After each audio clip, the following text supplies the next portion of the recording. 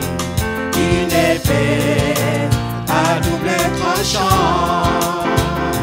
Quand j'ai confiance, Dieu Tout-Puissant, éternel, triomphant. Amen, Amen. Ce que ta bouche a dit, jamais l'accompli. Amen, Amen. Dis-moi sois l'éternel. Amen, Amen, Amen. Ce que ta bouche a dit, jamais l'accompli. Amen, Amen. Loué soit l'Éternel. Dès qu'il a parlé, tout a existé. Il a commandé, tout a été fait. Oui, par l'Éternel, par encore aujourd'hui, ta parole nous donnait la vie. Dès qu'il a parlé, tout a existé. Il a commandé, tout a été fait. Oui, par l'Éternel, par encore aujourd'hui, ta parole nous donnait la vie. Amen, Amen, Amen. Ce que ta bouche a dit, jamais l'accompli. Amen, Amen. Qu'il en soit fait, qu'il en soit fait ainsi. Amen, Amen, Amen. Ce que ta bouche a dit, jamais l'accompli. Amen, Amen. Qu'il en soit fait ainsi. Qu'il en soit fait ainsi. Qu'il en soit fait ainsi.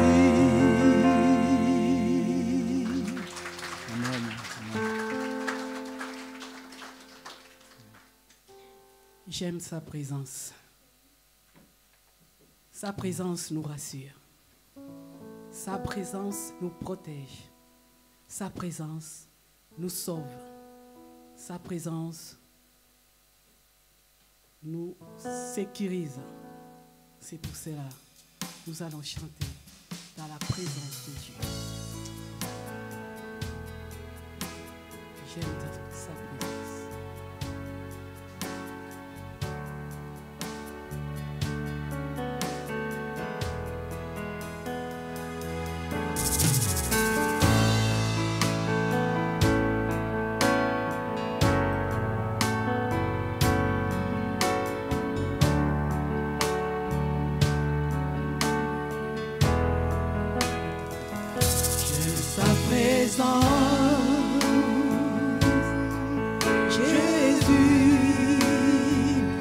J'aime sa présence,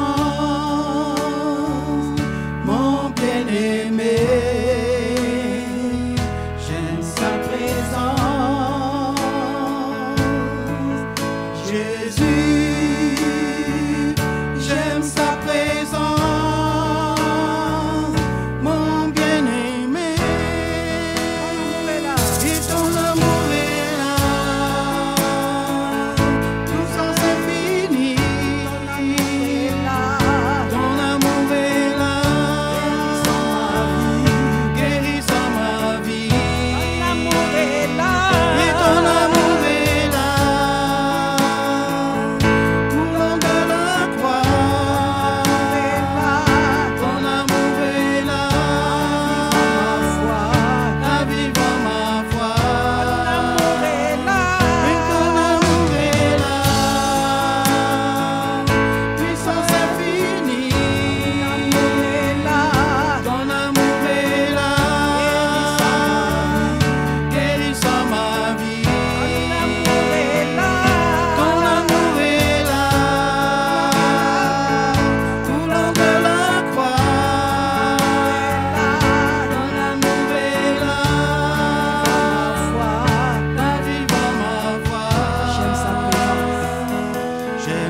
présence.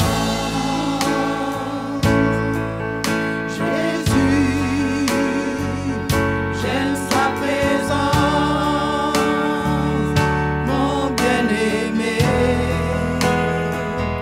J'aime sa présence. Jésus, j'aime sa présence, mon bien-aimé. Et son esprit est là, Saint libérateur, son esprit est là, libérant nos cœurs. Son esprit est là, répandu sur terre. Son esprit est là, révélant le Père. Son esprit est là, Saint consolateur. Ton esprit est là, libérant nos cœurs. Ton esprit est là, répandu sur terre. Ton esprit est là, révélant le Père. J'aime sa présence. J'aime sa présence. Jésus, j'aime sa présence, mon bien-aimé. J'aime sa présence. Jésus, j'aime sa présence, mon bien-aimé. Son amour est là, puissance infinie. Son amour est là, guérissant ma vie. Son amour est là, tout long de la croix. Son amour est là, la vie sans ma foi. J'aime ta présence.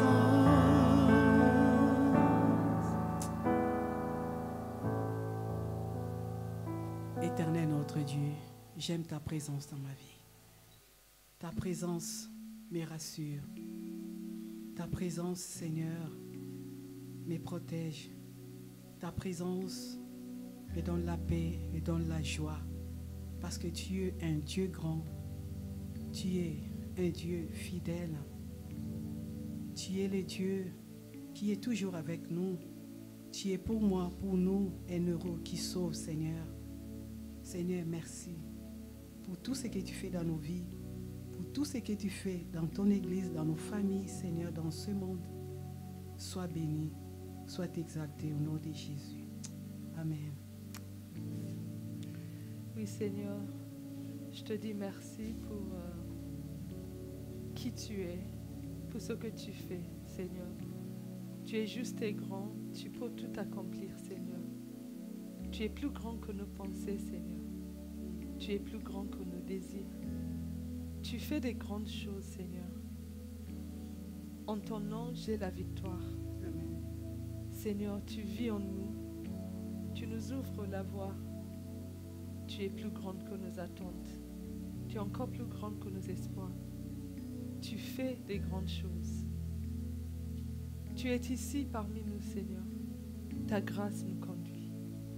Tu te t'éloignes jamais, Seigneur, jamais. Tu es pour nous, tu nous tiens par tes mains, Seigneur. Merci, Seigneur, c'est un privilège. C'est une grâce de pouvoir nous approcher de toi. Et Seigneur, nous te disons merci. Que ton nom soit glorifié, que ton nom soit exalté. Amen.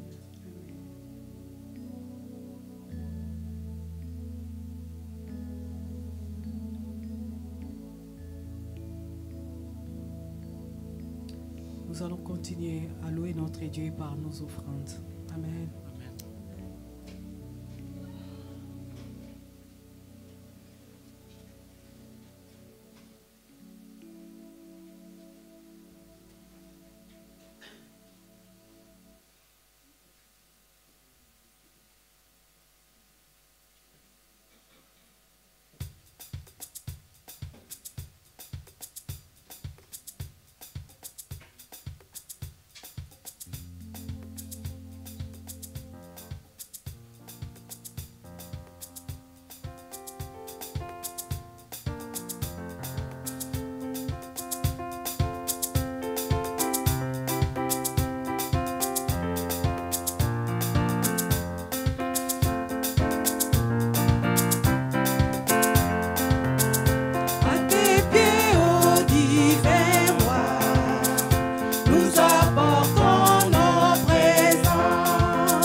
Laissons la place à la prédication.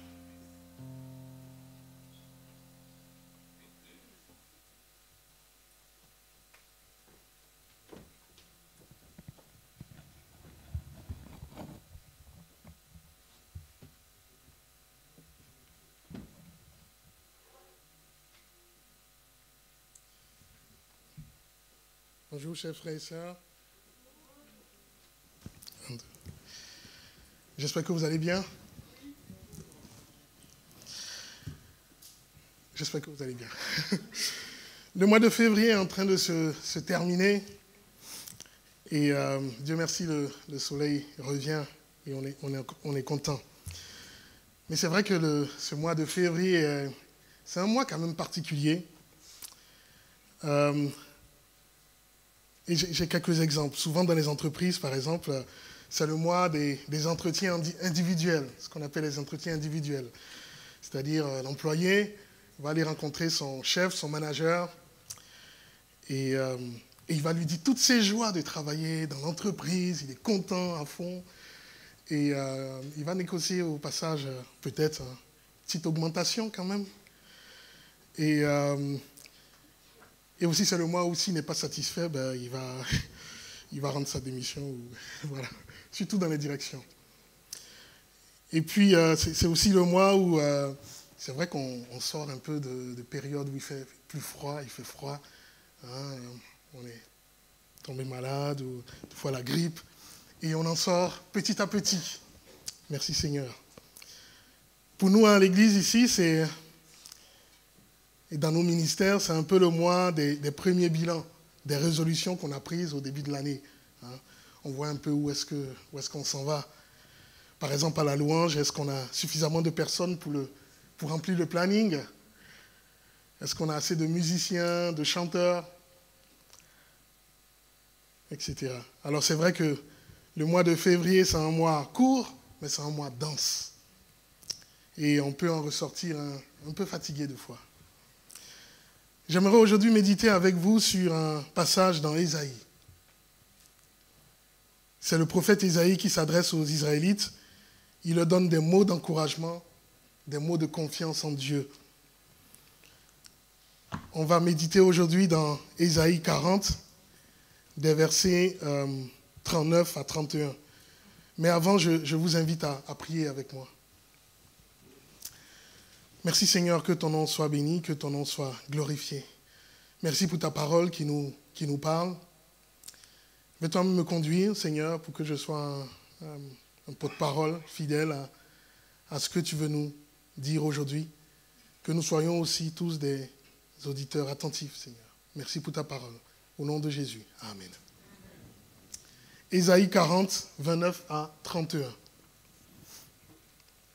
Il donne de la force à celui qui est fatigué et il augmente la vigueur de celui qui tombe en défaillance.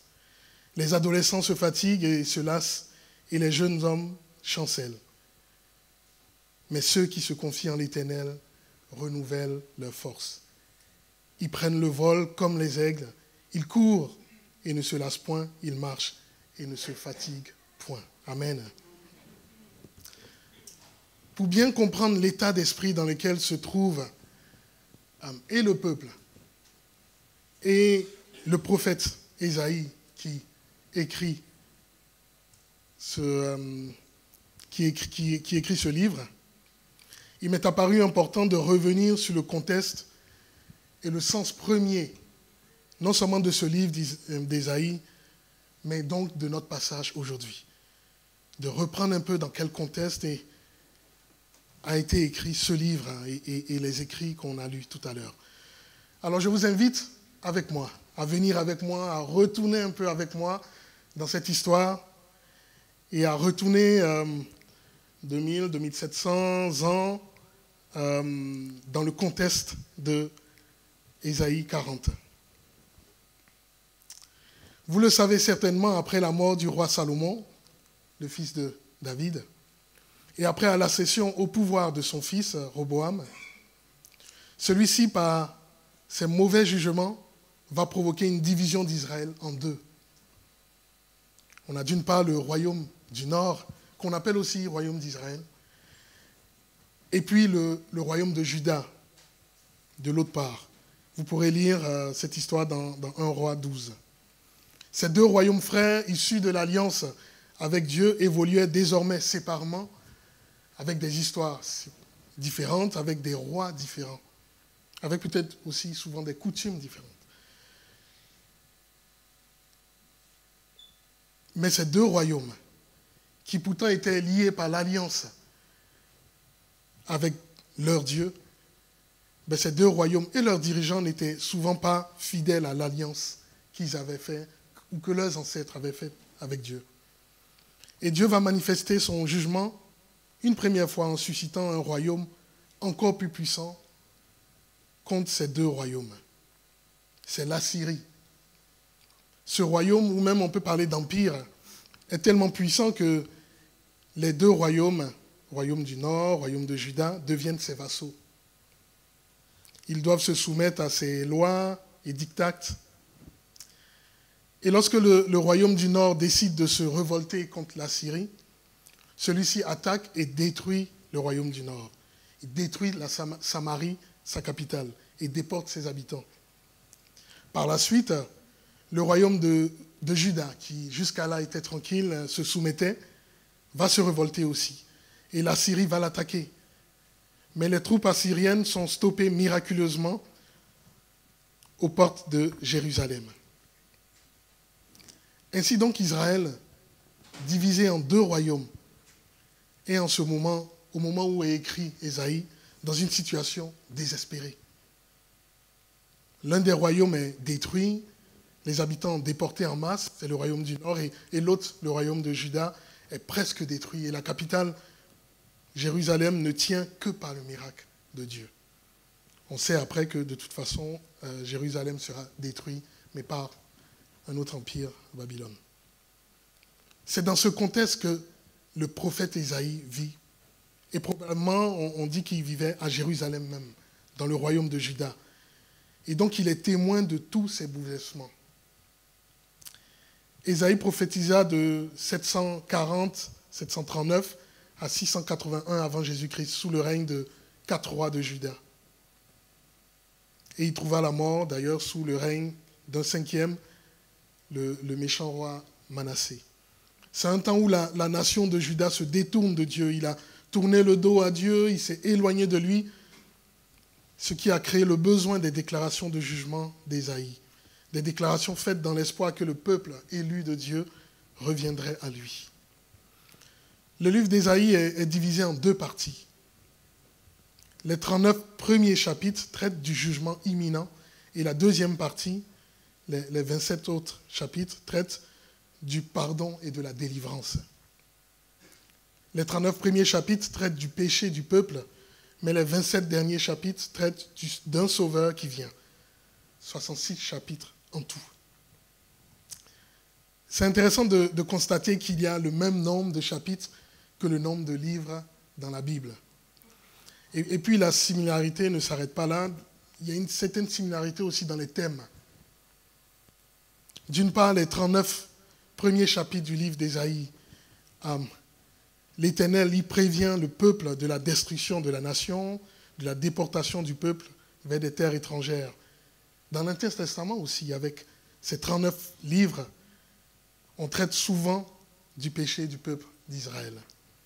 Et puis de l'autre part, il y a les 27 autres chapitres suivants dans Ésaïe, de 40 à 66, dans lesquels le ton change un peu. Le jugement de Dieu sera bien là pour les royaumes du Nord et de Juda, mais il y a aussi des messages d'espoir, messages de pardon, de délivrance, jusqu'à l'espoir suprême avec la venue d'un roi, du roi qui prendra nos péchés. Vous pouvez lire dans Ésaïe 53. Le Nouveau Testament aussi, avec ses 27 livres, parle justement de ce roi venu, de ce sauveur, de ce Messie qui est venu d'Israël. Voici un peu donc le contexte dans lequel est écrit Ésaïe et ce passage. Je pense que c'est important de comprendre où est-ce qu'on est avant d'aller plus loin. Relisons, si vous voulez bien, Ésaïe 40, 29 à 31. Il donne de la force à celui qui est fatigué et il augmente la vigueur de celui qui tombe en défaillance. Les adolescents se fatiguent et se lassent et les jeunes hommes chancellent. Mais ceux qui se confient en l'Éternel renouvellent leur force. Ils prennent le vol comme les aigles. Ils courent et ne se lassent point. Ils marchent et ne se fatiguent point. Mais ceux qui se confient en l'Éternel renouvellent leur force. Dit le verset 31. La Bible nous dit ici que même lorsque nous sommes fatigués, même lorsque nous sommes peut-être désespérés, Dieu renouvelle nos forces lorsque nous nous confions en lui. Et je me suis posé la question, concrètement, cela veut dire quoi de se confier en l'Éternel? Dans nos vies de tous les jours, qu'est-ce que ça veut dire? Si on traduit la version hébreu, la traduction de se confier va dans le sens de s'attendre à lui, s'attendre à Dieu qui agit. D'ailleurs, dans la plupart des Bibles en anglais et dans certaines versions françaises aussi, c'est traduit par « ceux qui s'attendent à l'Éternel renouvellent leur force ». Et c'est cet angle-là de compréhension que j'aimerais que nous étudions, et la question demeure toujours. Qu'est-ce que ça veut dire? Qu'est-ce que ça veut dire de se confier en l'Éternel? Qu'est-ce que ça veut dire de s'attendre à l'Éternel? Qu'est-ce que cela implique dans nos vies concrètement? Il y a des réponses qui peuvent nous venir assez rapidement et elles sont vraies. S'attendre à Dieu, c'est se confier en lui, c'est d'abord accepter sa volonté sur nos vies. Parce que, comme le dit Romains 8, verset 28, nous savons du reste que toute chose concourt au bien de ceux qui aiment Dieu, de ceux qui sont appelés à son dessein. S'attendre à Dieu aussi, c'est apprendre à s'abandonner à Dieu en déposant nos fardeaux à ses pieds, au divin roi. Matthieu 11, verset 28. « Venez à moi, vous tous qui êtes fatigués et chargés, et je vous donnerai du repos. » Et je vous propose finalement aussi une définition complémentaire qui va au final rejoindre les 2 points précités. Simplement une autre façon de dire. S'attendre à Dieu, c'est aussi désirer connaître Dieu et le servir en toute connaissance avec humilité. Désirer connaître Dieu et le servir en toute connaissance avec humilité. Le mot hébreu pour attendre dans Ésaïe 40, 31 signifie lier ensemble, s'attendre à, rassembler, regarder patiemment, s'attarder, attendre. Il y a donc l'idée de rassembler, être réunis avec le Seigneur. Il y a aussi l'idée de patience et d'attente, l'attente de lui. J'ai lu un commentaire qui a donné cette illustration du sens de l'attente. Et ce commentateur, il a donné l'exemple du poste d'un serveur. Un serveur dans un restaurant, par exemple. Qu'est-ce que le chef d'un restaurant ou le gérant d'un restaurant attendrait d'un serveur ou d'une serveuse? Si celui-ci devait décrire le poste, on attend certainement la connaissance de l'établissement, au moins le nom, l'histoire de l'établissement ou au moins des propriétaires. On attend aussi la connaissance des produits proposés, c'est-à-dire la carte du menu. Et puis la capacité à proposer à la clientèle, à demander ce que le client souhaite commander et lui apporter sa commande.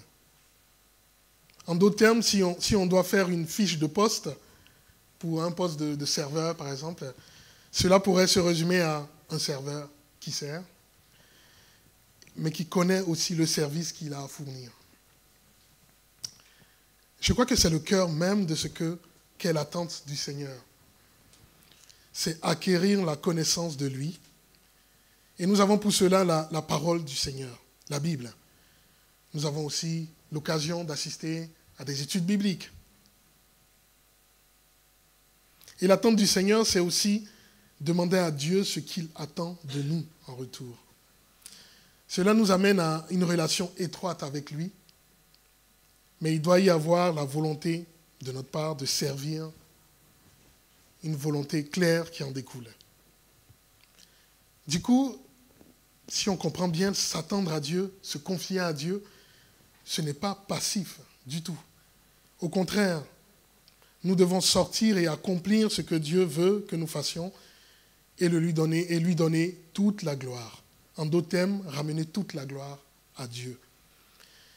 Et par exemple, pour revenir à notre exemple précédent, le restaurant, le serveur, si vous allez au restaurant et recevez un bon service et que vous êtes satisfait du repas, vous êtes satisfait du prix aussi, vous vous souviendrez certainement du nom du restaurant, mais pas nécessairement du nom du serveur. Notre rôle, quelque part, c'est la même chose. Toute la gloire à Dieu. Et nous avons dans la Bible le meilleur exemple du serviteur qui s'est confié en Dieu, le Père, qui s'attendait chaque instant à son Père. C'est l'exemple de notre Seigneur Jésus-Christ. Jésus-Christ est notre meilleur exemple de servitude et étant la parole de Dieu, il montre à travers la parole comment attendre Dieu à travers la servitude. Jacques 4, verset 8. « Approchez-vous de Dieu et il s'approchera de vous. Nettoyez vos mains, pécheurs, et purifiez vos cœurs, hommes irrésolus. » Comme un serveur dans un restaurant doit avoir une bonne connaissance de tout le menu proposé, nous devons avoir une connaissance intime de la nourriture spirituelle de Dieu, sa parole, la Bible.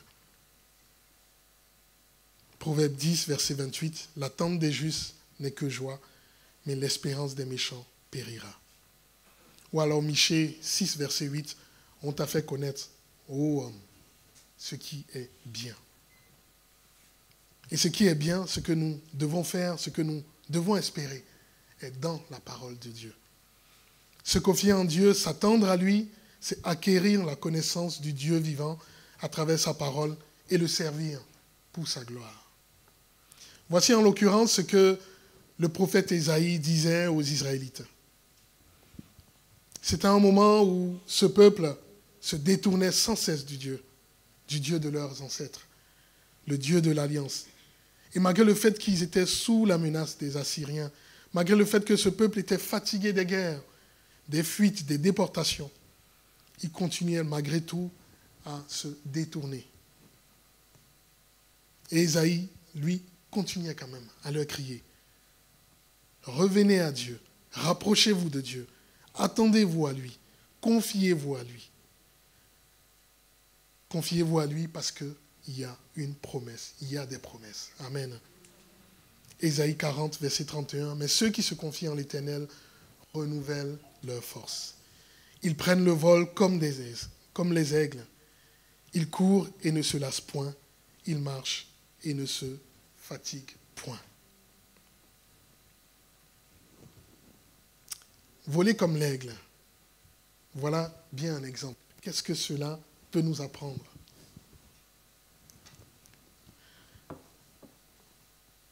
Le prophète Ésaïe utilise le symbole de l'aigle pour témoigner des bienfaits de se confier à Dieu. Et c'est d'ailleurs pas le premier à utiliser l'exemple de l'aigle. L'aigle est finalement souvent cité dans la Bible et j'ai cité pêle-mêle quelques exemples. Psaume 103, verset 5. C'est lui qui rassasie de bien ta vieillesse, qui te fait rajeunir comme l'aigle. Ou encore Proverbe 23, verset 5. Veux-tu poursuivre du regard ce qui va disparaître? Car la richesse se fait des ailes, et comme l'aigle, elle prend son vol vers les cieux. Dans la Bible, comme dans le monde en général, l'aigle est synonyme de rapidité, de force, de hauteur et d'agilité. Alors on peut se poser un instant et réfléchir. Qu'est-ce que le Seigneur voulait faire passer comme message aux Israélites? Et aussi à nous aujourd'hui, en passant de l'expérience de l'aigle qui vole de façon majestueuse à l'expérience des humains, nous, qui ne volons pas mais qui marchons et qui courons. Alors on ne fera pas une étude sur les aigles aujourd'hui, ne vous inquiétez pas, mais la comparaison imagée est là, est dans la Bible, et on peut certainement en tirer plusieurs vérités sur la croissance en tant que chrétien, lorsqu'on s'attend au Seigneur. Et la première, c'est que lorsqu'on s'attend à Dieu, je crois qu'il change notre regard sur le monde, il change nos perspectives et notre vie. Les aigles sont différents des autres animaux à bien des égards, surtout dans leur façon de voler. La plupart des oiseaux battent des ailes pour s'élever et planer jusqu'à ce qu'ils aient besoin de prendre plus d'altitude. Et certains oiseaux même doivent constamment battre des ailes pour rester en l'air. Les aigles font partie d'un groupe d'oiseaux qui, une fois en l'air, peuvent réellement prendre de l'altitude sans battre des ailes. Ils volent dans des courants thermiques. Ce sont des courants d'air chaud, ascendants. Ils peuvent tirer le meilleur parti de ces courants thermiques simplement en déployant leurs ailes. Cela doit être beau à voir. Les ailes peuvent voler jusqu'à 10 000 pieds. C'est environ 3 km dans le ciel. Et ils ne font pas en battant frénétiquement les ailes, mais seulement en recevant une poussée grâce au vent. Et de là-haut, ils ont une perspective plus grande du terrain, à la fois du danger, mais aussi des ressources.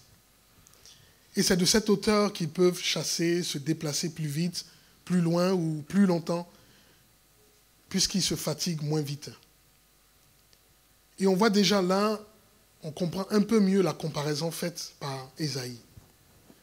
Lorsque nous nous attendons à Dieu, lorsque nous prenons le temps de chercher le Seigneur, il nous aide à avoir une autre perspective des événements qui nous entourent, qui sont bien là. Bien des fois, en tant que chrétiens, nous oublions de remettre nos circonstances dans les mains du Seigneur. Nous voulons des fois nous débrouiller tout seuls. Nous nous débattons dans des soucis, dans des situations compliquées. Nous courons dans ce monde, nous voulons travailler dur et nous nous fatiguons. Nous voulons faire de notre mieux pour notre famille, pour notre Église, pour notre Seigneur Jésus-Christ. Mais nous n'y arrivons pas toujours.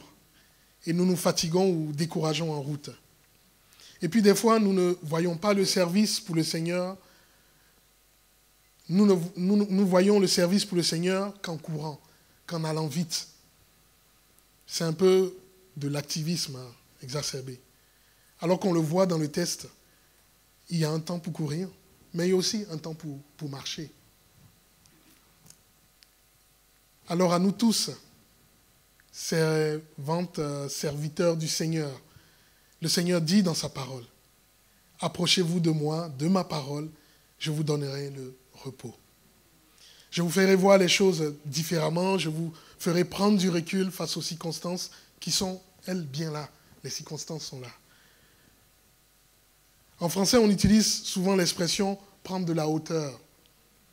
Et bien entendu, cette expression, quand on l'utilise ici, « prendre de la hauteur », face aux événements, ne signifie pas qu'il faut se forcer pour entrer dans un spiritisme ou dans une connexion forcée avec un Dieu dans le ciel, etc., comme on le voit dans certaines religions ou sectes. Non.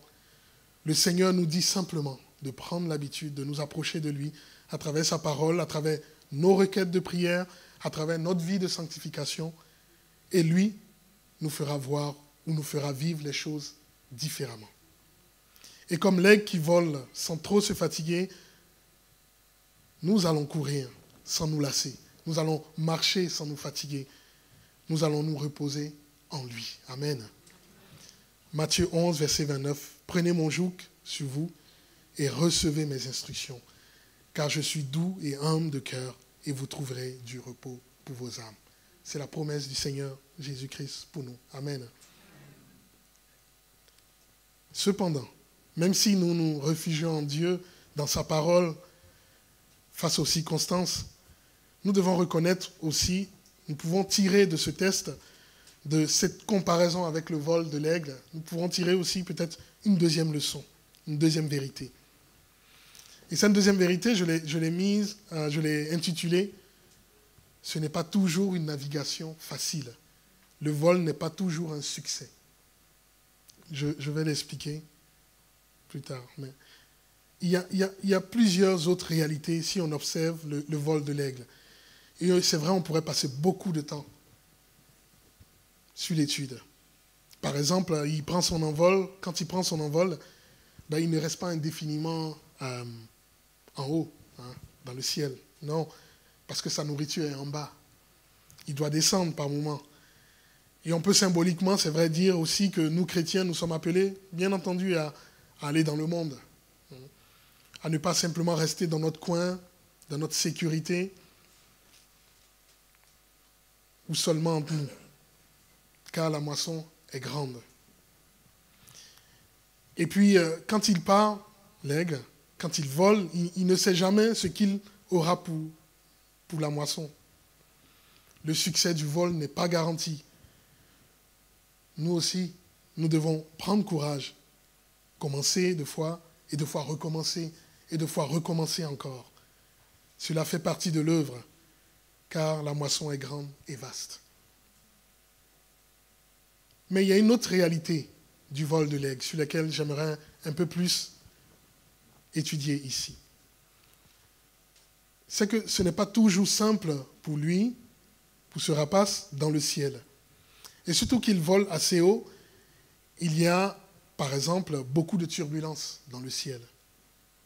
Il doit faire face à beaucoup de turbulences. J'ai lu que les aigles ont à peu près 7000 plumes. Dieu les a créés légers, flexibles et forts. Et la concession des plumes permet à l'aigle de supporter de grandes turbulences dans le ciel. Mais il y a des turbulences. Il y a des turbulences quand même. Mais grâce à ses ailes, cela réduit considérablement les turbulences et il peut chasser efficacement et voler face au vent contraire et s'élever. En lisant la Bible, on peut dire que la plupart, sinon toutes les personnes proches de Dieu, de Jésus-Christ, ont connu des moments difficiles, compliqués, des turbulences dans leur vie. Le Seigneur Jésus lui-même, bien qu'en permanence avec le Père, parce que si quelqu'un avait bien de la hauteur face aux événements, c'était bien notre Seigneur Jésus-Christ, qui est la parole lui-même. Mais il a connu aussi des injures, il a connu des moqueries, il a connu des souffrances jusqu'à la mort à la croix. Ses plus proches apôtres aussi ont connu des turbulences. Ainsi donc, même si nous sommes proches de Dieu, des enfants de Dieu, qui croyons en Dieu, qui croyons en Jésus, et même si cela nous donne une autre vue, finalement, face aux circonstances, les turbulences de la vie, elles demeurent. Nos vies ici-bas peuvent être rudes, peuvent être compliquées. La vie chrétienne peut être turbulente, n'est-ce pas? Nos combats spirituels éprouvants, décourageants de fois. On se rappelle de ce cri de l'apôtre Paul dans Romains 7, verset 19. Car je ne fais pas le bien que je veux et je fais le mal que je ne veux pas. Et il continue, verset 24. Misérable que je suis, qui me délivrera du corps de cette mort. C'est un cri qui vient du fond du cœur. Et en travaillant, et ça c'est une parenthèse, en travaillant sur ce message et ces versets, je me suis dit, et en lisant Romains, je me suis dit, et ça c'est en parenthèse, que quand même, celui qui a inspiré tous ces auteurs des livres de la Bible connaît parfaitement l'être humain, il connaît parfaitement les sentiments que les hommes ou les chrétiens peuvent avoir, même les plus difficiles à exprimer de l'être humain. Je me dis là, la même chose en lisant, par exemple, on peut se dire la même chose en lisant les psaumes, les proverbes ou certains écrits. Et je me suis dit, la Bible, quand même, connaît très bien la psychologie humaine, de façon extraordinaire, de façon même surhumaine. On n'est pas étonné, c'est Dieu qui a inspiré les auteurs sur plusieurs siècles. Amen. Je ferme la parenthèse. Ainsi donc, on sait, et la Bible nous met en garde, que Satan, l'ennemi de nos âmes, s'attaque à nous. Il y a des hauts, des bas dans nos vies qui se produisent, et c'est normal. Mais ces circonstances ne doivent pas arrêter notre progression, notre vol avec le Seigneur. Il peut arriver que nous pensions que nous n'y arriverons pas, mais les Écritures nous donnent quelques beaux rappels, plusieurs beaux rappels. Déjà l'apôtre Paul, on peut le lire encore dans Romains. Vous vous rappelez, c'est lui qui s'écriait « Misérable que je suis ». Et bien, au verset suivant, il dit « Grâce soit rendue à Dieu par Jésus-Christ notre Seigneur ». Ainsi donc, moi-même, je suis par l'entendement esclave de la loi de Dieu et je suis par la chair esclave de la loi du péché. Il trouve son réconfort en Jésus-Christ. Amen. Ou encore dans 1 Corinthiens 10, verset 13, « Aucune tentation ne vous est survenue qui n'ait été humaine, et Dieu qui est fidèle ne permettra pas que vous soyez tentés au-delà de votre force. Mais avec la tentation, il prépare aussi le moyen d'en sortir, afin que vous puissiez la supporter. » Amen. On pourrait lire aussi 2 Pierre 1, verset 3. Et donc la question qu'on peut se poser, individuellement, c'est où sont les turbulences dans notre vie? Quelles sont les turbulences dans ma vie aujourd'hui? Quoi qu'il en soit, quoi qu'il en est, le Seigneur Jésus nous dit dans Jean 16, verset 33, « Je vous ai dit ces choses afin que vous ayez la paix en moi. Vous aurez des tribulations dans le monde, mais prenez courage, j'ai vaincu le monde. » Amen.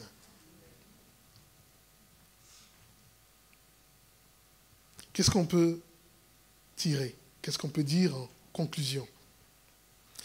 Ce message se veut un message d'encouragement. Comme d'ailleurs, je crois, c'était l'intention du prophète Ésaïe lorsqu'il s'adressait aux Israélites. Quelle que soit la situation qu'on peut traverser, quel que soit notre état d'esprit actuellement, on peut être fatigué, on peut être découragé, on peut sortir de maladie, ou au contraire, on peut être dans notre meilleure forme actuellement. On peut être dans des victoires spirituelles, on peut être très encouragé par les circonstances de notre vie. Et puis aussi, quel que soit notre service à l'Église, quelle que soit la mission, le ministère que nous avons, quelles que soient les années dans lesquelles pendant lesquels nous sommes chrétiens ou nous sommes dans un ministère, quelle que soit notre situation, le Seigneur nous dit de nous attendre encore et encore à lui. Et cela veut dire d'accepter sa volonté sur nos vies, de déposer nos fardeaux aux pieds de Jésus, à tes pieds, ô divin roi, de désirer connaître Dieu et de le servir avec humilité. Amen. Et c'est lui qui va renouveler nos forces. C'est lui qui va nous aider à courir, à travailler sans se lasser. Et quand il faudra marcher aussi, c'est lui qui va nous aider à marcher sans nous fatiguer. Amen. Isaïe 40, verset 29. Il donne de la force à celui qui est fatigué et il augmente la vigueur de celui qui tombe en défaillance. Amen. Dieu vous bénisse. Prions, Seigneur. Que ton nom soit béni, Seigneur, que ton nom soit glorifié. Merci pour tes promesses qui, chaque jour, se renouvellent envers nous. Quel que soit notre état, Seigneur, nous voulons pleinement nous remettre en toi. Nous voulons nous remettre nos forces, nos faiblesses en toi. C'est toi qui nous renouvelles. C'est toi qui renouvelles ton Église. C'est toi qui nous aides à continuer, Seigneur, dans la voie que tu as tracée pour nous. C'est toi qui mets ta bonne main sur nous, Seigneur, pour que nous puissions avancer là où tu souhaites que nous soyons.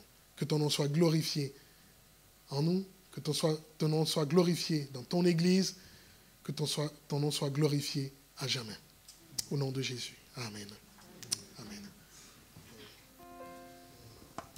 Nous allons nous lever par la grâce de Dieu. On vient de nous prêcher. Celui qui s'est confié à l'Éternel et renouvelle leur force. Nous allons continuer à renouveler notre force par la parole de Dieu. Nous allons chanter la parole et la vérité.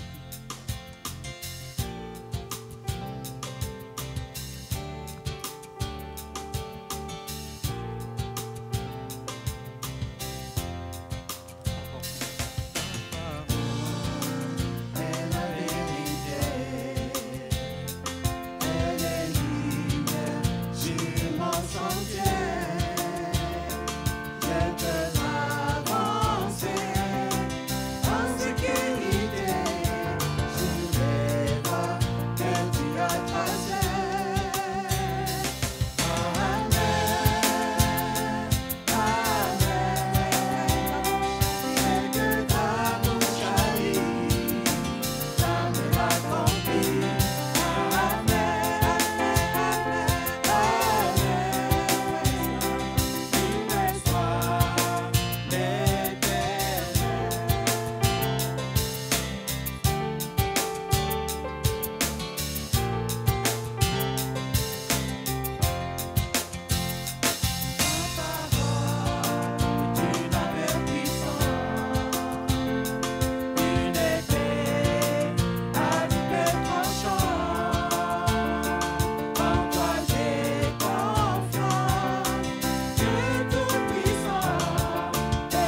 vous asseoir. Merci au Seigneur pour ce temps de culte qui nous a permis de passer ensemble aujourd'hui. Et merci au Seigneur pour sa parole qui se renouvelle et qui nous renouvelle dans nos vies et qui veut nous renouveler chaque jour malgré les soucis de chaque jour et malgré les fatigues qui s'accumulent, surtout pendant l'hiver. Mais merci au Seigneur, le printemps arrive, le Seigneur est ressuscité et en lui nous avons la vie et la vie en abondance. Amen. Nos activités habituelles, au culte, 9h30, 11h30, les réunions de CEP, formation biblique donc cette semaine, toujours les enfants pendant les 2 cultes, les 2 groupes, les jeunes toujours dans leurs réunions respectives, avec en particulier donc le 1er mars 2025, la soirée gala, soirée haute en couleurs, avec un dress code que les jeunes ont établi pour se réunir ce soir-là et fêter dans le Seigneur, justement le fêter lui et c'est passer un bon moment ensemble. Donc il faut s'inscrire par contre pour savoir le nombre de personnes exactes, pour disposer les tables, etc. Donc 1er mars 2025 et vous pouvez inviter des amis bien sûr, c'est aussi le but d'inviter des amis pour cette soirée gala des jeunes de l'EPET, jeunes et jeunes adultes donc également invités et donc il faut voir avec John pour les inscriptions. Les dames donc continuent leurs différentes rencontres et réunions et puis donc on a ces dates-là qui sont maintenant retenues. On avait mentionné pour Pâques aussi qu'on aura une veillée de prière le 18 avril juste avant Pâques le vendredi soir. Donc on va la rajouter, je pense, dans les dates à retenir pour pouvoir retenir cette date-là. Dans notre lecture, on arrive à la dernière des 7 premières semaines. On arrive à la dernière semaine, donc on a 17 février jusqu'au 28 février. Et donc, commencer avec l'histoire de Joseph, et puis donc la situation en Égypte, que l'on va lire dans ces chapitres 37 à 49 du livre de la Genèse. Et on aura seulement le chapitre 22 dans le livre de l'Apocalypse, avec quelques petits versets simplement pour conclure tranquillement avec le livre de l'Apocalypse. Parce que bien sûr, il y a 49 chapitres dans la Genèse, il y en a seulement 22 dans le livre de l'Apocalypse. Donc, pour maintenir en équilibre le premier et le dernier livre, c'est vrai que dans le dernier livre, il y a moins de versets à lire, mais ça permet de réfléchir un peu plus et de se remettre dans le Seigneur pour ces derniers passages qui nous parlent des nouveaux cieux, de la nouvelle terre et de la gloire du Seigneur. Donc voilà pour cette dernière semaine. La semaine après, on arrêtera et ensuite on partira donc avec Exode à Deutéronome en parallèle avec Romains à Jude. Donc ce sera les passages qui seront en parallèle. Romains sera en parallèle avec Exode et ainsi de suite. Vous allez voir petit à petit, toujours cette semaine, une 8e pour se reposer ou lire autre chose. Et donc on va continuer comme ça jusqu'à, si Dieu le permet, jusqu'en 2027. Voilà. Je crois que c'est tout. Juste mentionner peut-être de prier pour notre frère Max. Vous connaissez Max, il est souvent à l'entrée, à l'accueil, à la sécurité. Et son papa est décédé la semaine dernière et donc il nous a prévenu de cela. Donc prions pour notre frère Max, que Dieu le fortifie et fortifie sa famille également. Voilà pour les nouvelles, en tout cas par rapport à la situation et par rapport à Max. Bien, je crois qu'on a fait le tour. On va se lever à nouveau.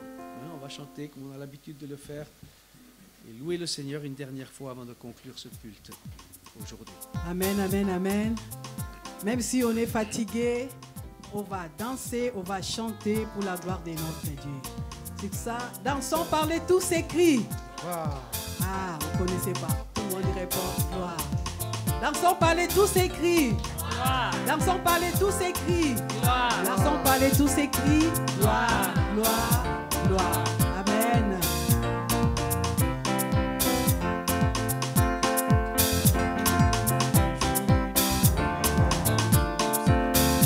Chantez pour la gloire de Dieu.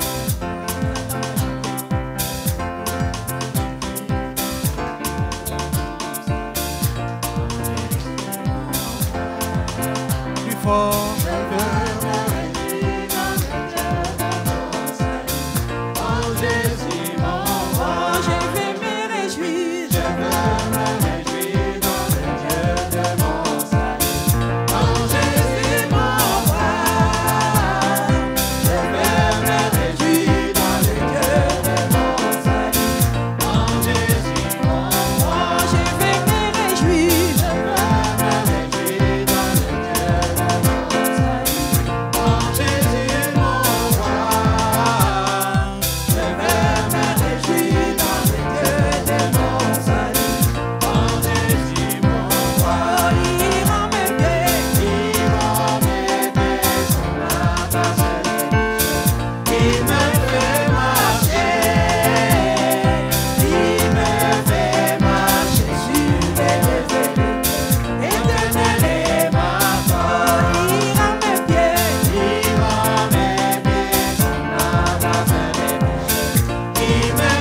il est vivant.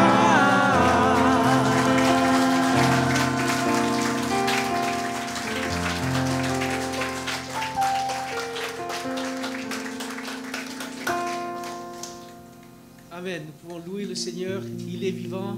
Amen. Il veut nous remplir de sa joie encore pour aujourd'hui, pour cette semaine. Que le Seigneur nous accompagne.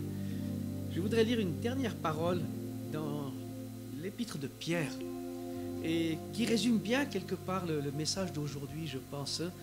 Il dit ceci: humiliez-vous donc sous la puissante main de Dieu afin qu'il vous élève au temps convenable, et déchargez-vous sur lui de tous vos soucis, car lui-même prend soin de vous. Soyez sobres, veillez, votre adversaire le diable rôde comme un lion rugissant cherchant qui il dévorera. Résistez-lui avec une foi ferme, sachant que les mêmes souffrances sont imposées à vos frères dans le monde.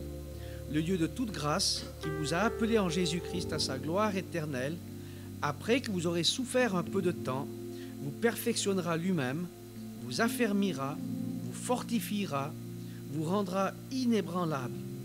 À lui soit la puissance au siècle des siècles. Amen. Seigneur nous bénisse. Seigneur vous bénisse. Bon dimanche. Bonne semaine. Et à bientôt. Amen.